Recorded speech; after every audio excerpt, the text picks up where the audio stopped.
Okay, I have a question for men. Why don't you guys approach us in public? It's so frustrating. Like, I just went to Lowe's and I was walking around grabbing some supplies for my move, and I made eye contact with like 3 different guys. I was smiling, I was just like doing my thing, and nobody came up to me. They almost seemed like annoyed that I was looking at them. She expects men to jump and start talking to her just because she looks at them. Who does she think we are? Dogs who obey on command. It's just such a weird world we're in. I guess everyone uses online dating apps, but if you guys would just like approach a girl, I'm telling you 99% of women would love it. Like, She would love it if he was 6 feet tall. all you have to say is like, you know, oh, I love your shoes, or, you know, do you need help with this, or literally anything, and you'll be able to tell right away if she's like vibing with you, or if she's into you, or if she's not interested and has a boyfriend. Like, she'll probably just like be a little bit more shy and walk away or something. Like, This is the world they created, where men stopped talking to women because they did not want to get accused of Me Too. They've brought their fates upon themselves. Did I miss something, or was there like a stunt in growth at some point in men? Because I'm on dating apps, right, and it's gone past the point of actually even what they look like, because you look at them and you think, oh yeah, they're all right, and then you go down to their height and they're like 5'7". Sorry, what? 5'7"? This is no offence to short guys, anyone that's 5'7", but there's so many. I thought shorter guys were like in the minority, but on dating apps, it's the other way around. You can't find a 6 footer for love nor money. Like, anything over 6 foot, that's gold dust, mate. I don't think I've seen like 1 6'2". Probably one actually. Imagine, she thinks there are more men over 6 foot compared to men under 6 foot. The data tells us men over 6 foot are only 14.5% of the population.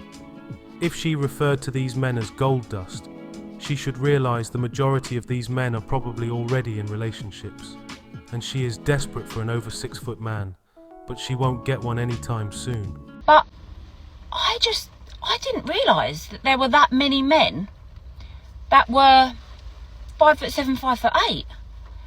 And is this why they're on dating apps? Because do women tend to go for, like, I know I'm saying this is personal preference, like I prefer a taller guy, but do women in general tend to go for a taller guy? And is this why they're on dating apps? Because if you was to see them out, you'd obviously see that they were short. I don't know, I've just like, it shocked me. It's actually shocked me. Don't know. Maybe I'm just gonna have to never wear heels again and just go for somebody that's an inch taller than me.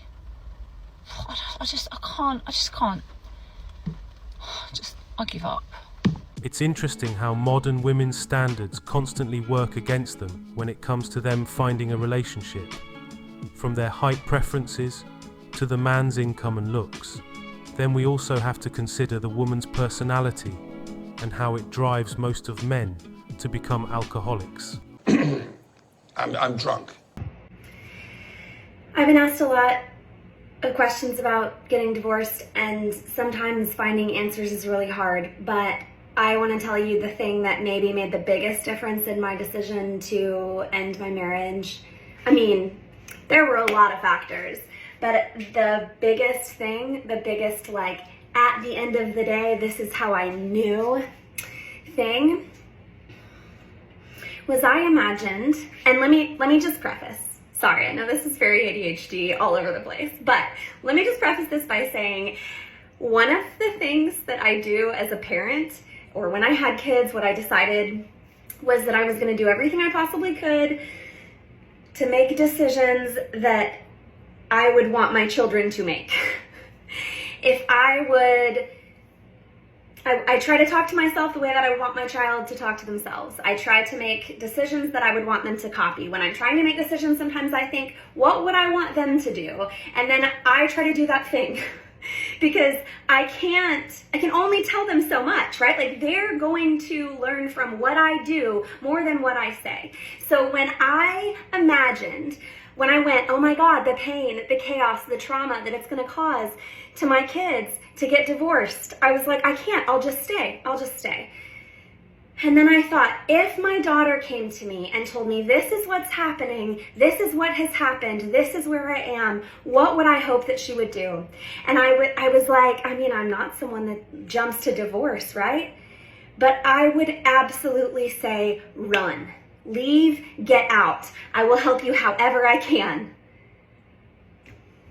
So there are a lot of other reasons, but you don't need any more than that.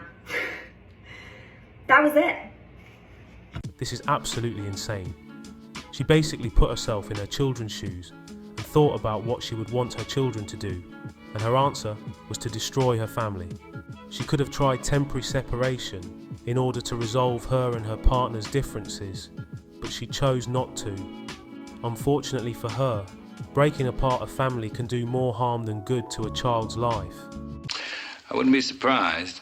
So I'm talking to this new guy and he asked me why I'm single. I didn't really think about it. In my head, I'm like, it's because I'm better than any guy I've talked to, but realistically, I guess it's because I'm too picky, right? But here's an example. Here's just a plain example. I'm on my morning hot girl walk. I see an old woman with a walker trying to open the door. She's trying to go in and get herself a smoothie. From here to that door, second I see that, I start running to get the door for her. She said, oh, thank you so much. You are such a sweet girl. I'm like, well, hold on, let me get the second door for you. So I get the second door for her. I wait for her to get her smoothie to make sure that she can get out because it's a double door and she has a walker. Now, if I was walking with a man and he didn't do that before I did that, immediate ick. So it's not that I'm picky, it's that men fucking suck, because what man do you know that's single that would think to do that? They're so self-centered, they want an award for opening the door for us on a date. God damn it. I think that situation just proved my point, because I know if I was with a man, like half of the men that I've dated wouldn't have ran to open the door for that lady and then waited for her to get her smoothie to walk her back out. We're just better than them, honestly. People are staring at me, I don't give a fuck. Happy Thursday, everyone. She said that she is better than any guy because she opened the door for an elderly woman. But on what planet would she have done that for a man?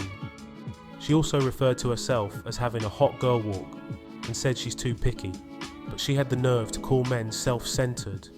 This is what she looked like before she got her nose job. That girl didn't want to die. She just wanted out of that house.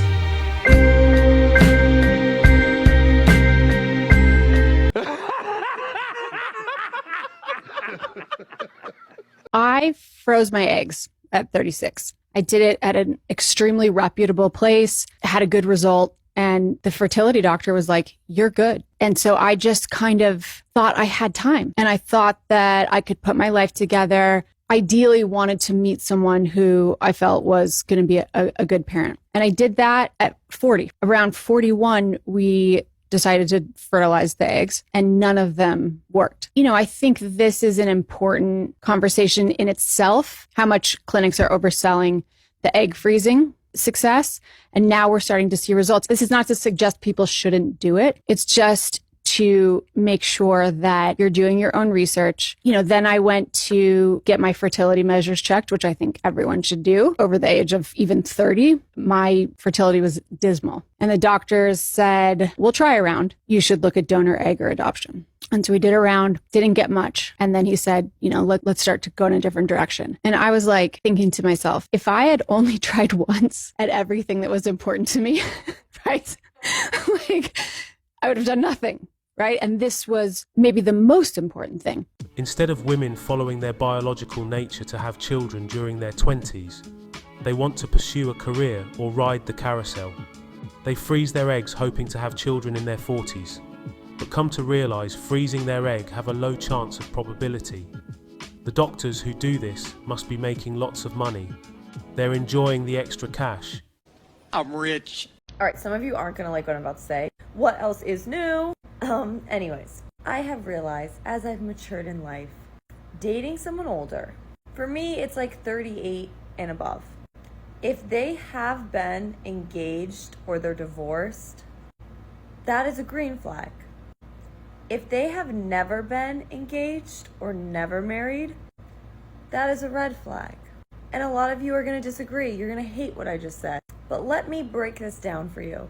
Someone hits that age and they are divorced or the engagement was called off, that means they simply picked the wrong person. It didn't work out with that person, something happened, whatever it may be. But it shows they are able to commit, they want to commit. When someone hits that point and they have never committed, this might not always be the case, but 9 out of 10 times it's not looking good. You can disagree with me, you can be like, you're so wrong. I'm not, but it's okay to disagree. I'm just saying, you hit that certain age, it's a red flag.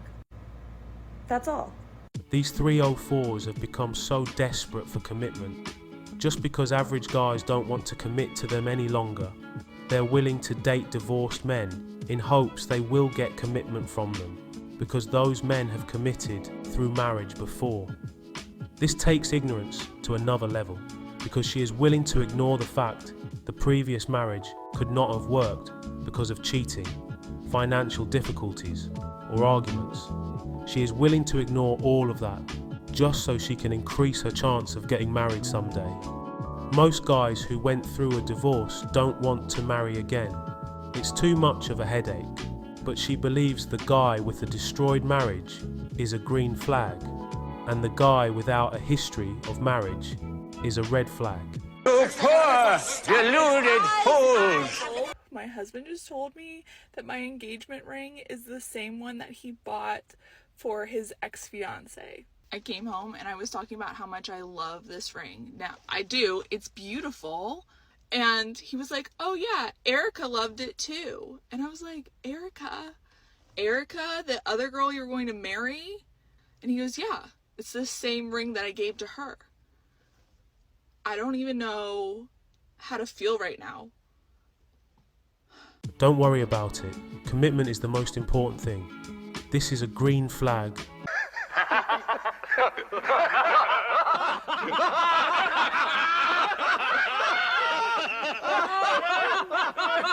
I believe in 50-50 basis relationship. For example, he takes me out for dinner, I cook him the food that he's bought for me another day. He buys me flowers, I make the house look nice. He buys me clothes, he buys me shoes, he buys me bags, I wear them and look nice next to him. He takes me on holidays and I get tanned and I'm happy. He buys me perfume and makeup, I look nice. So thank you very much for this. I think that this is the ultimate equality. Notice she ran out of things to give back in return, because deep down she's got nothing to offer. She's just self-absorbed. Modern women believe they're entitled to your hard-earned money for no reason. Even if it only benefits them, they believe you should be happy about it. This is what we call a gold digger, a resources digger, a time and energy digger. All of these things they want to take from you. Make sure you never let them get away with it. If they're not reciprocating, stop giving. Forget them. Guys, we need to talk. I can't do this anymore. I can't do this anymore. I am fully convinced men want to be alone. I'm convinced they want to be alone. The chat is dead. Whoever I match with, I just get unmatched. Like, I can't do this anymore. All I get is, hey, no conversation. And then they put in the fucking bio, like, oh, like, just chill, like, just looking for somebody, like, who doesn't take life too seriously. Mark, you're 35, grow up. Or, oh, like, one thing's crazy about me is, like, I like pineapple on my pizza. Shut the fuck up. Give me something to work with here. I know you must have some depth. You must have some depth. You must. I had a boyfriend once who used to write me love letters. Fuck knows why I broke up with him. I was a fucking idiot. Here you have it, guys. More proof that women always think the grass is greener on the other side. She had a really good guy, but she broke up with him. Now she is angry at herself because she can't get Chad or Tyrone to commit to her. When will they ever learn? I'm on Hinge. I'm on Minge. I'm on fucking Bumble. What's going on? I had a guy say racist comments to me on Bumble, and I had to remind him that my dad was actually biracial, and then he immediately just unmatched me. I can't. You want to be alone. Tell me you want to be alone. Why don't you want us? I can't, like... Oh my God. What the fuck? I can't do this anymore. I have been catfished, hoodwinked. I have been spoken to for 2 weeks for a guy to make up a fake scenario to bail out dates. I have them fucking, like, just talk to me for 5 minutes, have a shit conversation, and then they just don't, like, I can't anymore. I fucking can't. Like, tell me you want to be alone. This is what she opted for. Modern women are always making horrible decisions when it concerns dating men, and all they do is blame men for it. Face it, ladies, Chad and Tyrone don't want you. Just give it up.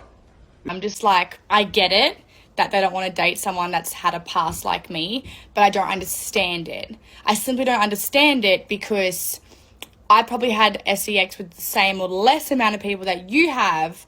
The only difference is that I filmed it. That's the only difference. And I understand that guys don't want to be with someone where that is accessible and your friends can see it and your mates can see it. But that's the only difference.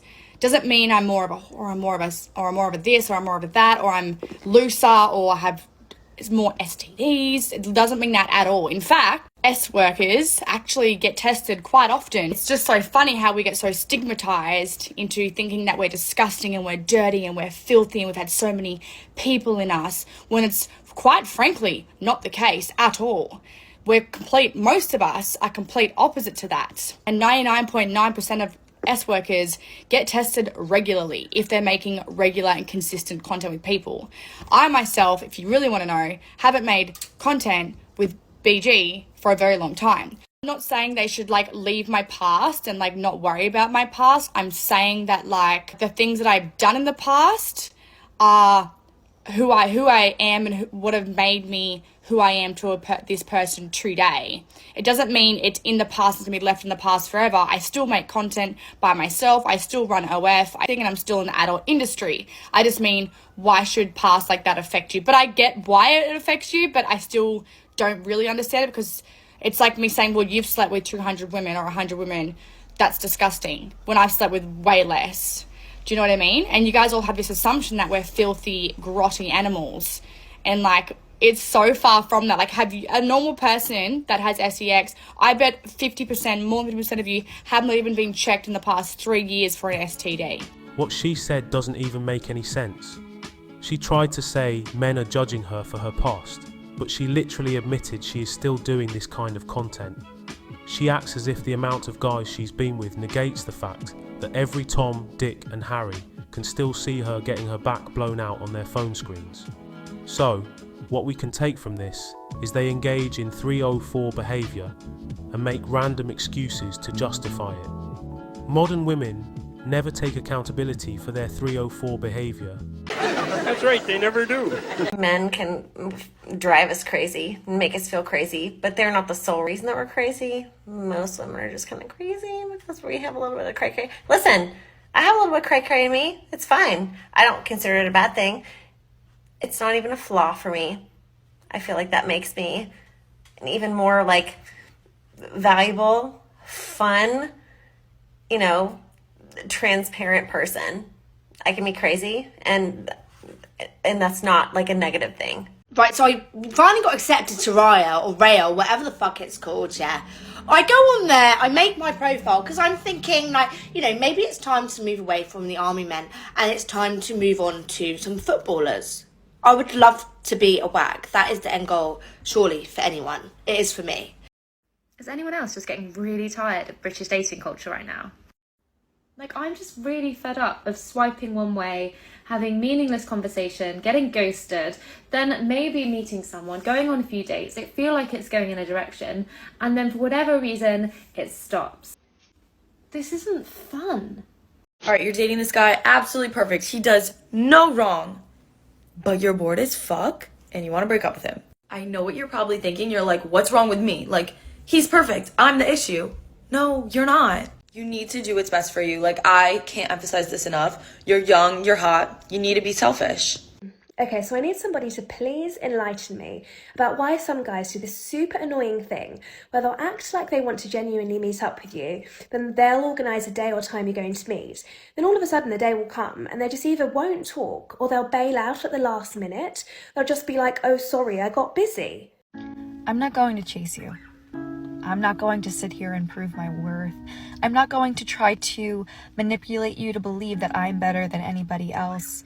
I know that I am. There's a lot of women right now who are realizing they're funny, cute, talented. They have people who follow them. They go into the dating space, whether it's online or in person. They're realizing, wow, why do none of these men meet me at my level or exceed my level? I will no longer be participating in dating. I no longer will speak to men. I just want to be left alone. I don't care if I'm single forever. You know, it's just the fact that I know I'm a hot bitch and I can bag any dude I want, but I'm just stuck on this one dude that won't make me his girlfriend. The next man that enters my life is not just going to get a date. He is filling out an application form. He is going to attend an interview. There will be DBS checks in place. I went on a really great first date, like maybe 3 weeks ago. We were like really excited about it. Huge success, great date. I just think it's really, really important that I tell everybody that he ghosted me about like a week ago. It seriously doesn't matter how pretty you are, how talented you are, how successful you are. I feel like a man will still treat you like a piece of shit. Why is it impossible to find a man that will put in any effort into planning dates? Somebody come and slap me upside the head because I'm just dumb, apparently. Men have this stereotype about women that we're complicated. I'm sorry, have you tried to date yourself? One time I was dating this guy for a brief period of time, and he only ever wanted to do it doggy style. What are the signs that the relationship isn't worth fighting for? I'll tell you the biggest sign, and I learned this when I watched this man who's a divorce attorney talks about his cases and what he thinks about marriage, what he thinks has the chance of working out versus like what didn't work out. And he asked the woman, because he was representing her, and said, what was the moment that you realized that the relationship was done?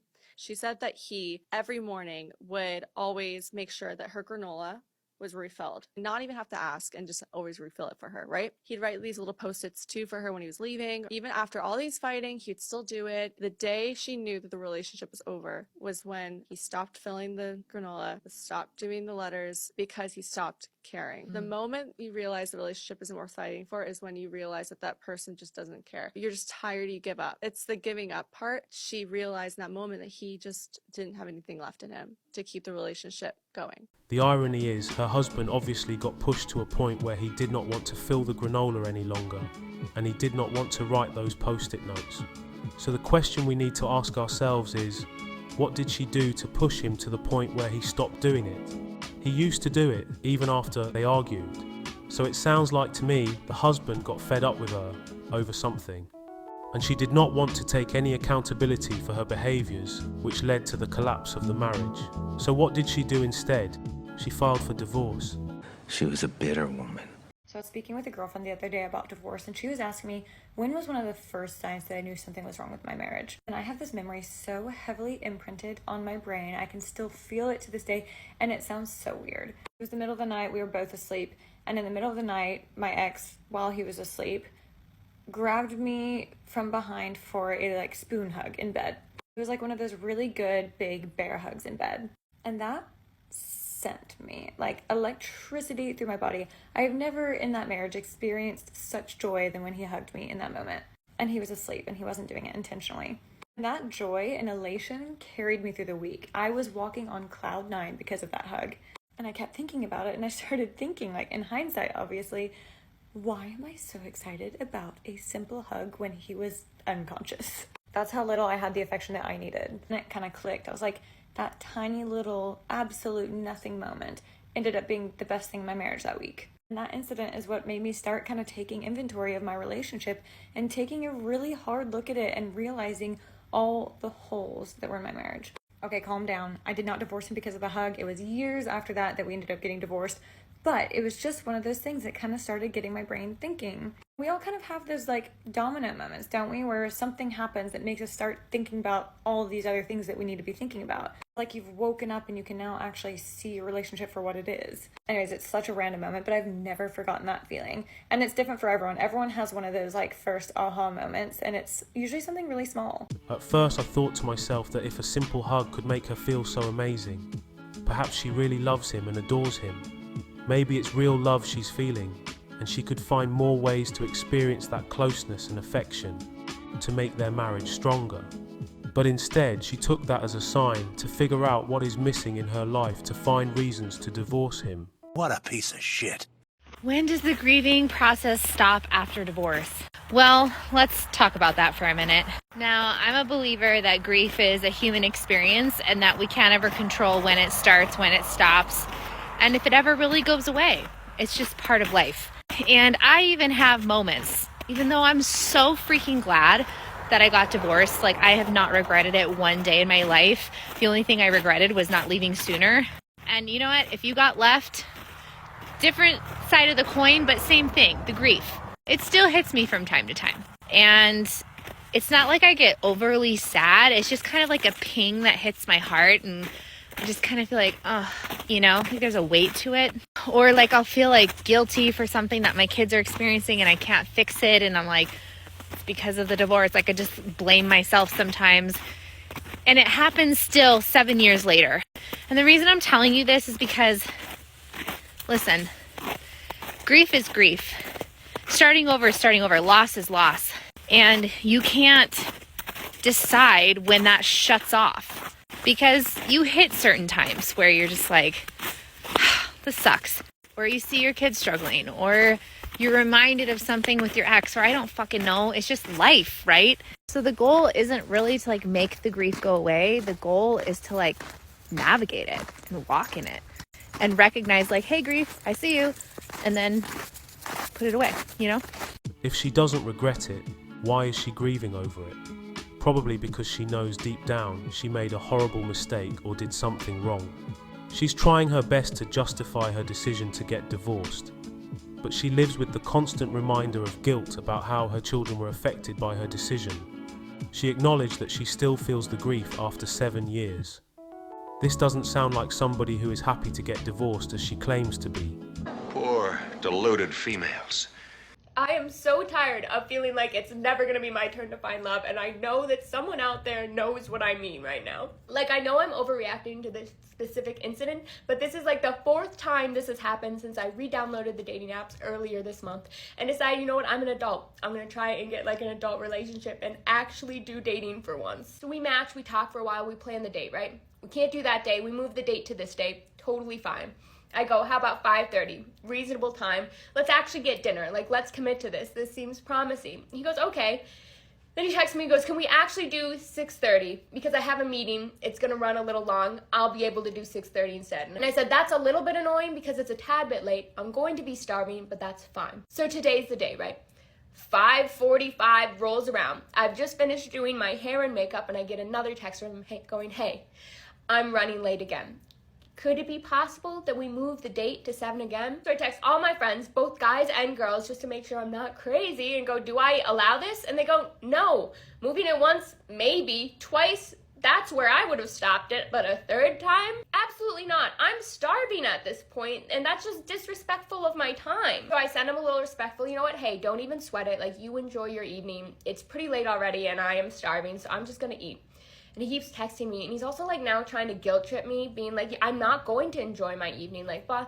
So red flag, you know, bullet dodged, I guess, in the long term. And usually I would just let it go. However, I have planned like almost 4 or 5 dates now since I re-downloaded the apps. Almost every single time, this is exactly what keeps happening. They keep pushing the date back until I just have to say, hey, I'm not going anymore. Because that's disrespectful as my time and me as a person. And like, I know this isn't the biggest deal in the world, but it especially feels like it really digs into that childhood wound of like, no one's ever gonna love you. You're never gonna find anyone who loves and respects you. And it's like, why does this keep happening? Like when you make a plan and you say you're gonna show up at a certain time, and maybe it's just me, I need you to show up at that time. I need to know that you are a person of your word and that you can show up for me, especially like early on in the beginning like this. It's just a big thing for me, and like trusting people and consistency. Shout out childhood wounds. I've got to admit, I did feel kind of sorry for this one, but she did admit she was overreacting. It looks like he was either testing to see if she could be understanding enough to meet him later, or he genuinely couldn't make it. She said he is a red flag, but she is the one who is crying over it and talking about reliving childhood wounds.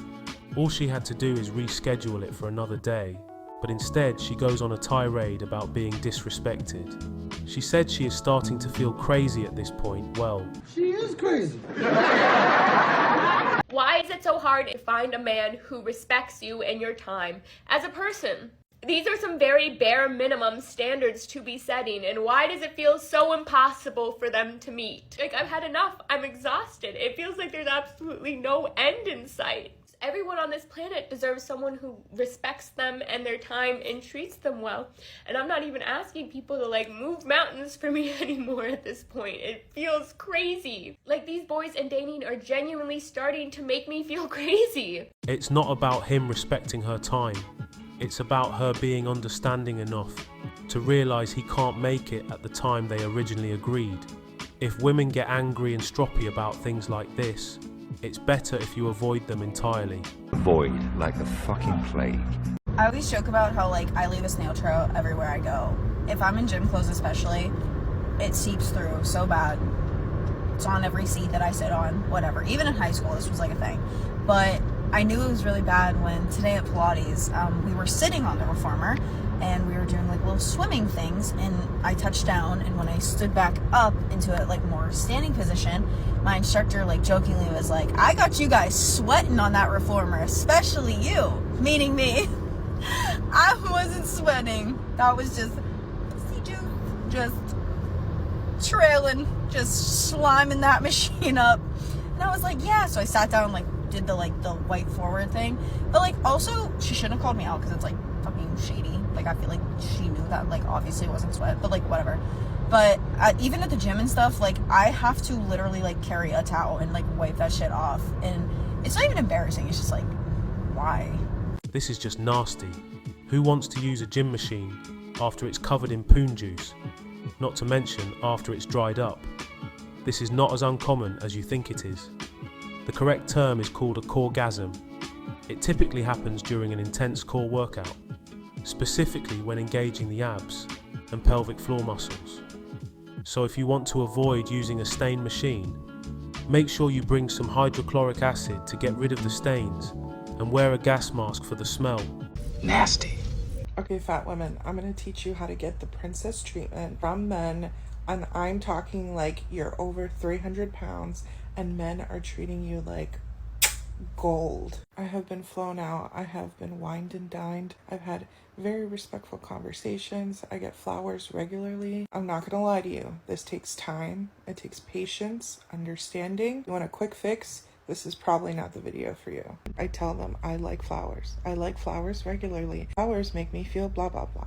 I love gifts. I love when someone thought of me and blah, blah, blah, blah. Like, I tell them exactly what I want. And here's the thing. Some of them are going to do it just in the beginning, just to like get your attention or whatever. But usually the mask comes off at some point and you'll know whether it's like within their character to be this way. I saw something the other day that said toxic men are always looking to see what they can get from you, and like healthy men are always looking to see how they can serve you. And I feel like that is spot on. I also don't expect that every man that approaches me is going to be my type or the kind of man that I like, because I'm very picky. So basically, the way how she gets princess treatment is to find desperate simps who will treat her with gifts and flowers.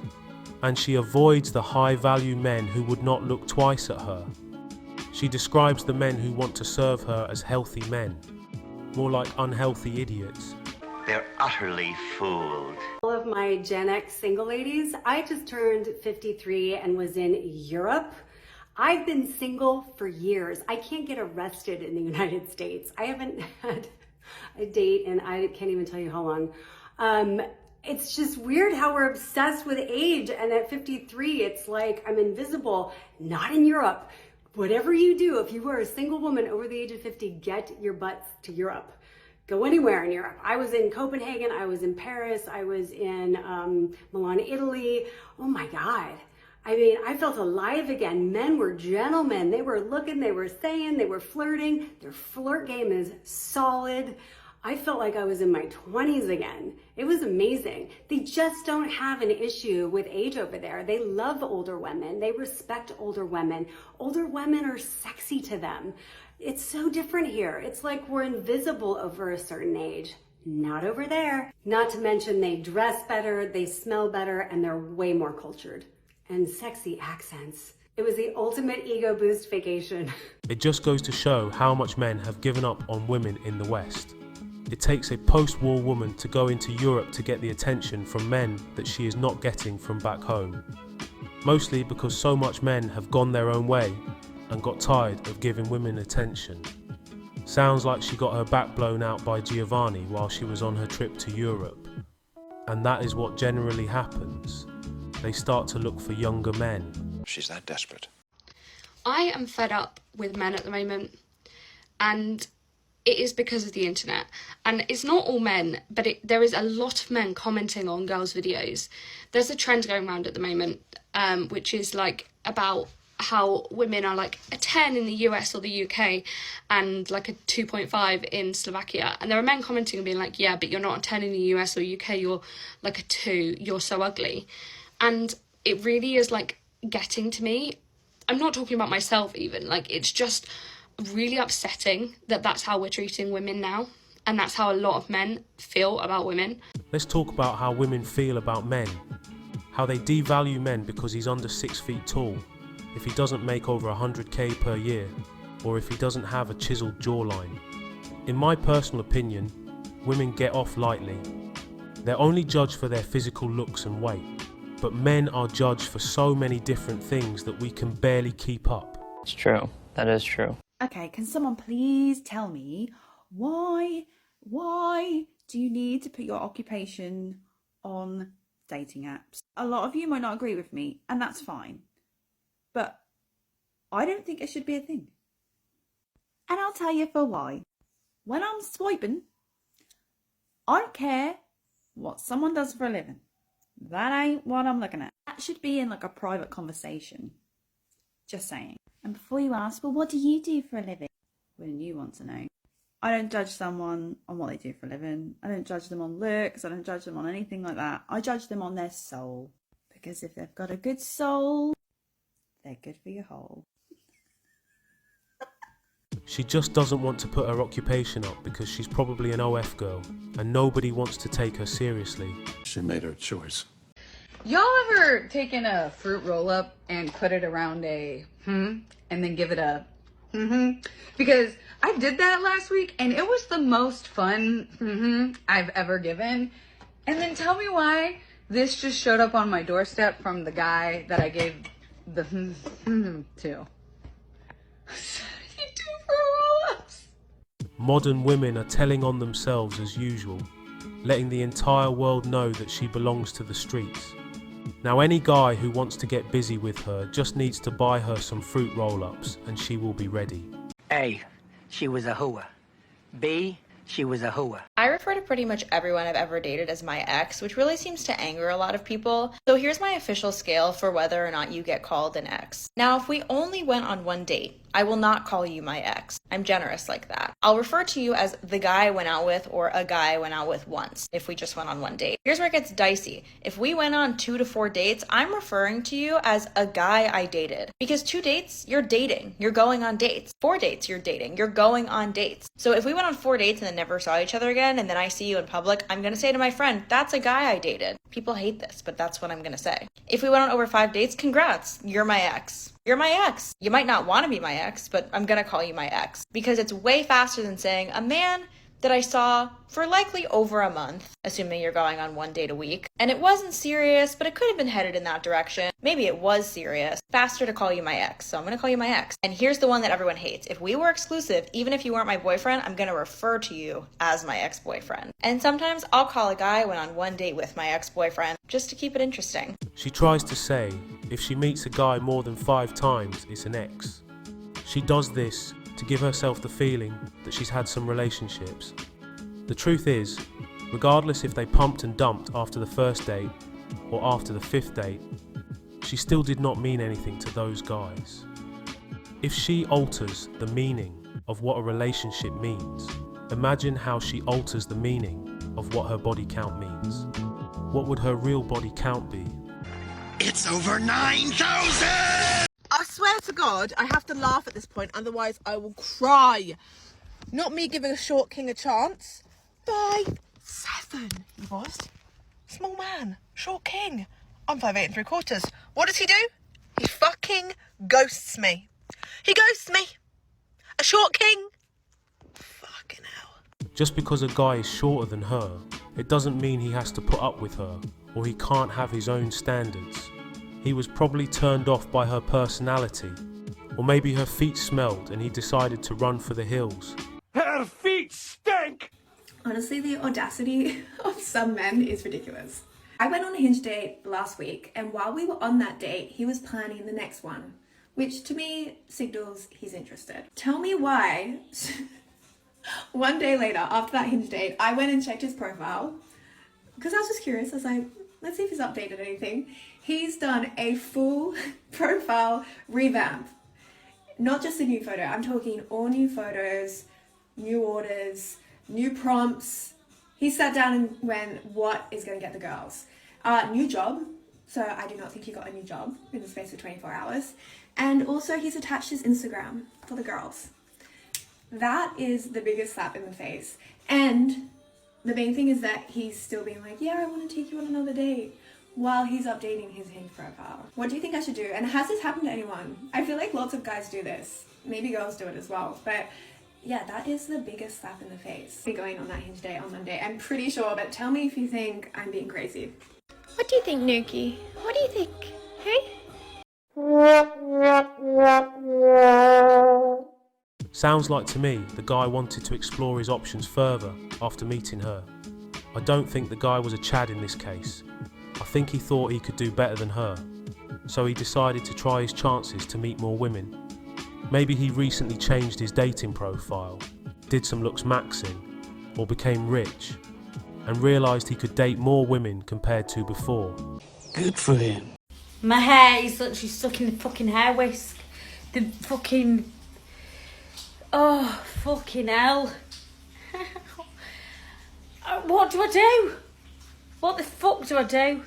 Well, instead of recording a video for TikTok, how about you call the NHS medical hotline or call a hairdresser? And I can't fix that. A 53-year-old cougar dating younger men in their 20s and 30s has been their willingness to explore things with women my age that they would never consider exploring with women their own age. Actually, I have a few hypotheses about this. Number one being younger men certainly are very curious, and of course older women bring experience to the table, so younger men look for older women for this experience. The most important aspect here, I believe, is that younger men feel safe with older women in terms of their exploration and adventuring, if you will. And this is not a knock against younger women. Please don't take it that way. From my conversations with younger men, they've shared that sometimes when they maybe have pushed the envelope a little, maybe younger women are more apt to laugh or mock or judge a younger man for what he wants to explore. And older women, I don't think typically do that. We're like, yeah, let's bring my experience to the table. Let's have a good time. Let's do what you want to do. Let's try things. And, you know, I don't know their friend network, social network, work network. I'm not out and about with them. There's nobody I can go tell some scandalous piece of information to. It's just really like a friends with benefits or a one-off kind of a thing. And younger men feel safe with this. This hit the wall woman belongs to the streets. She's offering herself to the younger guys for practice session like there's no tomorrow. She's explaining in great detail about trying new things and exploring new things, and she is willing to provide in more ways than one. Her friends with benefits and one-off experiences are the talk of the town. Nasty bitch.